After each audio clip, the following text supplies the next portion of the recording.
Good morning, Mosaic kids. Today we are going to continue our Lenten series and pick up where we left off last week, in the garden. After Jesus has spent some time with his Heavenly Father, he's ready for the tasks ahead. When he had finished praying, Jesus left with his disciples and crossed the Kidron Valley. On the other side there was a garden. He and his disciples went inside. Now Judas, who betrayed him, knew the place because Jesus had often met there with his disciples.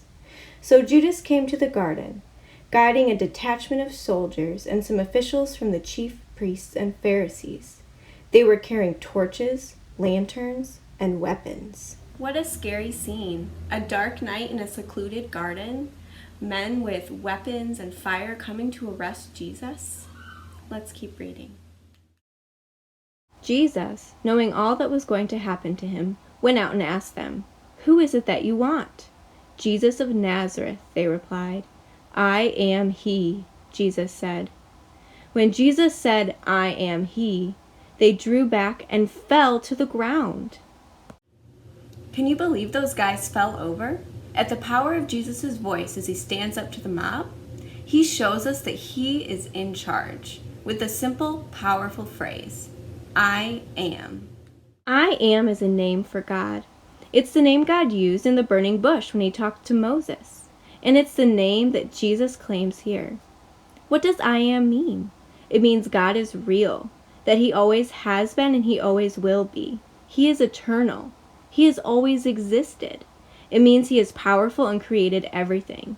Everything is because he is. Again he asked them, "Who is it that you want?" "Jesus of Nazareth," they replied.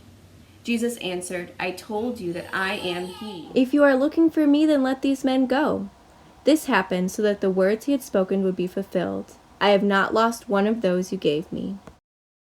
In this passage, we see that I am made the bush burn in the desert and is orchestrating the events in the Garden of Gethsemane. And I am is also caring for his followers and keeping them safe, even as they run away and leave him. Jesus' arrest was only the beginning of the story, but it prepares us for what happens next. We see Jesus boldly and willingly walking into a very difficult night. This week, read about what happens next. Read about Jesus' trial. And it'll be hard. Reading about this trial in the Bible is sad. It's sad to read about Jesus being abandoned by his friends, tried unfairly, being beaten and spit upon, mocked, and in a lot of pain.